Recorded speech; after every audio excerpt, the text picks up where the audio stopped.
Hello, and welcome to the nonprofit world, where we highlight organizations and individuals passionate about empowering people to make a difference in the lives of others, serving in our community and around the world. I'm Paula Sorrells-Bean, guest host for today's program. And today we're going to meet someone who leads an organization that brings health, hope, and healing to and through the healthcare community, providing transforming love locally and internationally. Let me introduce to you Venton B.Forbes, Executive Director of Faith Care. Welcome to the show, Venton. Thank you, Paula. Thank you for having me here today. You're welcome. It's nice to have you here. It's nice to see you. Venton, the mission statement that I just mentioned here is kind of in three parts. You talk about health, hope, and healing. Yes. To and through the faith of the healthcare community and providing transforming love. Could you talk a little bit about the three of those? Sure. The first component, providing transforming love, to and through the healthcare community. We're speaking about individual faith. How do we empower those in the healthcare field, particularly to live out the gospel? It's not about preaching the gospel, it's about living the gospel. It's about love. How do we love ourselves and love our fellow men? We speak about the community. So the second component is really about extending ourselves to the greater community. Once we have ourselves in check, we know who we are, that we are called to love our brothers and our sisters and love ourselves, then we want to extend that to the greater community, the people that we see each and every day. So we do those through wellness event. And let me just back up. For the first part, we actually do chapter meetings for individuals to come together and just to encourage each other. So we meet on a monthly basis for the individual faith. And then we do the community outreach project here locally within the U.S. and also through Pennsylvania, some of the chapters that we have. And then the third part is the transforming love locally and internationally, that we extend ourselves for those that we may not see over the waters, the thousands of miles in Haiti, Dominican Republic, to Jamaica, and to Nigeria. And so those are the three pieces: the individual faith, community outreach, and then international missions. That's wonderful. So you're not just helping or bringing volunteers in to help other people, you're actually helping those volunteers as well. Yeah, you can imagine, particularly in the climate that we're in right now and a lot of confusion around the Affordable Care Act and different health issues, there are times when individuals may not understand or really don't know how to handle or cope with some of the decisions that they may have to make on the job, be it a nurse or a CNA or other aides that's in the hospital. And they question, how does this play out with my faith, with my faith walk? And so it's a venue for those individuals to come together and just ask questions, and we bring in professionals to answer those questions. Or it's also a breathing ground where we can solve some issues. For faith care, we typically focus on the preventive healthcare side, so through diabetes checkup, blood pressure testing, looking at cardiovascular disease. And a couple years ago, one of the nurses was saying, it's great what you're doing for the preventive health side, but some of our patients wondering what can you do on the dental side. And saying that our focus was around diabetes, the cardiovascular disease. We said, well, that's not our focus, but let's partner with someone that could address those issues as well. And that came out of our chapter meeting because of a concern that others had about dental care for a particular clientele that they were working with. That's great. That's great. Tell us, Venton, a little bit about the history of Faith Care, how it got started, Sure. Maybe who the founding members are, and where it actually got started. Sure. Faith Care was birthed, no pun intended, at St. Francis Hospital. Dr. Peter Snatch was doing his residency, and he was one of those individuals that was curious about how does his faith integrate with the healthcare system. And at that time, it wasn't common common for residents because of their schedule to really interact and have time to talk about their faith and how it applied in the healthcare system. And so Peter was curious about that, and then one night another resident came up to him and they were talking about that. And so Peter, Dr. Jan Rangu, and Dr. David Hall were some of the founding members that really wanted a venue, again, for individuals to come together, kind of like a Bible study type of atmosphere, to fellowship and to talk about how to integrate their faith into the healthcare system. So it was in Hartford over 24 years ago, 1994, Faith Care was established. That's wonderful. That's great. So Faith Care, as we talked about before, some of the things that you do are locally and some, of course, are internationally. Can you tell us a little bit about what you do locally in the community? Yes. Locally, we do preventive healthcare service that takes on the form of wellness events or health fairs. When I came on 5 years ago, we were doing about 4 or 5 wellness events, and really was trying to expand that. So we partnered with more churches and community organizations. So now we're doing about 15. So it could be a church or a community organization that have been doing a community event, but they never had a health component to it. So you can think of like a celebration for a church picnic or outing or church anniversary celebration, or the Boys and Girls Club that had some type of community event, but they didn't have a health fair component. So we come alongside them and provide the health screening for, again, for high blood pressure, cholesterol, and diabetes. Okay, that's wonderful. That's wonderful. And about your international trips, tell me about where you go and what you do on those international trips. Sure. I've had the pleasure to go on about 5 trips now since I've been on board as executive director. And we have traveled to the Dominican Republic, to Haiti, to Nigeria, and to Jamaica. On those trips, it's typically a group of about 15 to 20 individuals.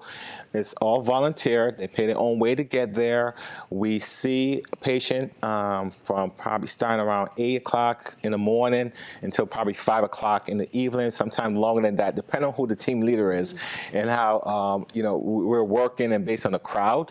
The crowd size on a 1-week trip, which was typically your Haiti trip or Dominican Republic or Jamaica, will be about a week or so.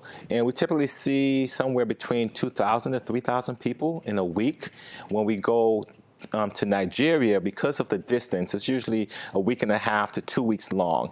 And for those trips, we can see anywhere between 7,000 to 9,000 individuals. And we go run the gamut. It's basically like a mobile MASH unit. If you recall MASH, that we just set up wherever the need is and wherever we can find space. Sometimes we do have the good fortune to have a physical clinic that we'll operate in, but sometimes it's just an open space, maybe a church, open lot or things like that. And so we'll do, based on the composition of the team, so we could do OBGYN surgery, general surgery, eye care, dental, vision. We run a pharmacy. We run lab for exams. And then we also do, with our international partners, different churches that are sponsoring us that will do the spiritual counseling as well. And so over the last 24 years, we have seen over in excess of 185,000 patients. We've prayed with over 160 patients, and over 10,000 individuals have made decisions for the Lord. That's wonderful. I have seen pictures of both from Haiti and Nigeria when the teams were there doing their work. And there would be lines and lines and lines of people. Can you speak a little bit about that and what happens in that line while they're standing there waiting? Sure. I was blessed and fortunate to the trip last year to Nigeria in the summer to be the one that was actually distributing the cards for individuals attending the the mission trip and the clinic, we distribute cards just to manage and have some type of order that individual could come in and receive care. And so you have a line, hundreds of people each, maybe every hour or so that's coming in and getting service and then probably going home. So again, each day we may see between 600 to 700 individuals. And so we distribute cards, then we do some triaging. They go to general consultation to find out what's wrong with them. Then we can send them to a specialist. And so it could be an eye, going to the eye lab, going to dental care. If there's surgery needs, we'll send them down to be reviewed by a specialist and then to set up a time for them to have surgery done. Then there are sometimes an individual just healthy and we just do some educational, health educational program for them. We see a ton of children. I enjoy that, having the opportunity to play with children and just to love on them, like our mission said, to show God's transforming love. And so we just see the gamut, from infants that mom just had maybe a week or so ago that's coming for prenatal care and checkup, to grandma and grandpa that's coming and just want to make sure that everything is well. So from the babies to grandma and grandpas, we see everyone. That's beautiful. That's beautiful. You have an international capital campaign going on to restore health for today and build hope for tomorrow. Yes. And it's for both Haiti and Nigeria. Yes. Is that correct? Yes. So tell us a little bit about that, what you're doing, the purpose of it, and what your goal is. Sure. The Build Health for Today really speak about the immediate need, that individuals that we see are in desperate need for health care.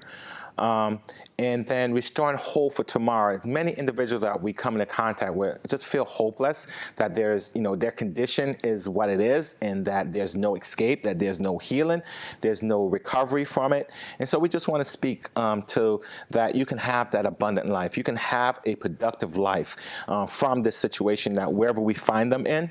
And so what I've seen over the 5 years that I'm there, and again, from being there, Paula, that again, I stated about 185,000 people that we've treated over the last 24 years, is that most of those individuals, if not all, do not have a medical home like we have here in the United States. So they're not getting follow-up care after we go into those countries to provide services. So the intention for this capital campaign is really to provide those community with a medical home that they can buy into, that they can be part of, that they can get the care that they need each and every day to live out that productive life. So in Nigeria, we're looking to build a clinic in Abuja. In Haiti is Savoy Carré, is strategically placed about 45 minutes from the Dominican border. So even though we're in Haiti, we can also service individuals in the DR when we go down on that trip. So right now we're looking to raise over $1 million over a 5-year period to build the hospital in Haiti and also the clinic, which will eventually turn into a hospital in Nigeria, Africa. That's wonderful. Yep. That's a grand project to be working on. That's great. So where do your volunteers come from? Yeah, they come from all over. They come from throughout the U.S. and even sometimes internationally. Locally, when we are speaking about the community outreach project, the wellness events, most of our nurses, our nursing students come from Central, from UConn, from St. Joseph. We have individuals who are nurse or lay leaders within the congregation, so churches will provide volunteers for us. We have, different community organizations that will volunteer for us. And then internationally, I spoke internationally, statewide, we have a very active chapter in Pennsylvania. And so a large group will come. That's where Peter is now, one of our founders and chairman of our board. And so he's very engaged in that community and will recruit a lot of volunteers to come on the trips that he's on. And then even sometimes we have a chapter also in Nigeria. And some of our Nigerian chapter members have also come on an international mission trip. So some of them have gone to Haiti with us and done other trips here within the United States as well. So people are coming from all over the world, literally, to volunteer and help us to fulfill our mission. So, Venton, you had an opportunity to interact with people both in Haiti and Nigeria because you have been on both of those trips. What is your lasting impression of the people in those two countries? Well, thank you for asking that, because I think a lot of people, particularly in the U.S. and just, developed countries, have a misconception about third world countries. And what I found was that they are very hardworking, that they are very passionate, they're very appreciative for the care that we gave and provided. Yes, there is poverty there, but the thing that I enjoyed and was left on my heart was about their creativity. Even though that they may not be a lot of work in like a factory or corporate sector, I saw so many people that were entrepreneur. So whatever resources that they had in their community, they used that as a means to provide for their family. And we saw people that had to make tough choices as far as getting care from themselves or their child or elderly parent, and they would choose to go to work. They'll drop off their child or the elderly family member early in the morning, go to work because jobs are so scarce, they didn't want to lose their job, and then come back at the end of the day for that child or elderly parent. So they're very hardworking, like I said, very passionate, very determined, and very creative. You mentioned earlier that volunteers that go on the trip actually pay their own way for the trip. How are your other funds? How do you gather other funds for the organization? Sure. Our major funds come from just general private donors who go to our website or write us a check. We also have an annual fundraiser, our annual banquet and conference that take place in November each year. Those are our two basically major fundraisers that we have through private donation in our banquet and conference. Okay. You talked about one community wellness event, or I actually saw it on your website, called Inside Out. Can you tell us a little bit about that one, or Sure. is that an annual event that comes up? Yeah, the Inside Out is actually with collaboration with the Shiloh Baptist Church in Hartford. That's their initiative that they do each year to really transform their community. So instead of having your typical worship service inside of your sanctuary, inside of your chapel, your worship center, they bring it outside. So they have service outside, and then a Faith Care comes along with other community providers to provide educational information or on-the-spot treatment and screening. And so that's just one example of some of our community partners that we collaborate with to provide wellness events throughout the year locally. Okay. All right. What would you like to share with us that would invite or encourage others to get involved with Faith Care? Sure. If you're watching and listening to our program today, I would just ask you to pray and to consider the gifts that you have been blessed with, the skills and talents. It could be administrative. We've been talking about the nurses, but there are a lot of other things that could be done. Whatever your passion is for the less fortunate, it could just be holding someone's hand that is going through a hard time. We need individuals that have administrative skills. We need volunteers here locally that could help us pack for our mission trips in our warehouse, answering the phones. So whatever it is, that skills that you have that you want to use for the betterment of our community and our world, we'll ask you to consider contacting us on our phone line at 860-904-2870, or also on our website at faithcare.net. That's faithcare.net, to think about how you can be engaged and use your gifts and talent to bless the least fortunate of our community members. Okay, great, Ben. Thank you so much. Thank you so much for this opportunity. And I appreciate your being here with us today. Thank you for watching. And this is Paula Sorrells-Bean from the Nonprofit World, encouraging you to find your passion and make a difference in someone's life today.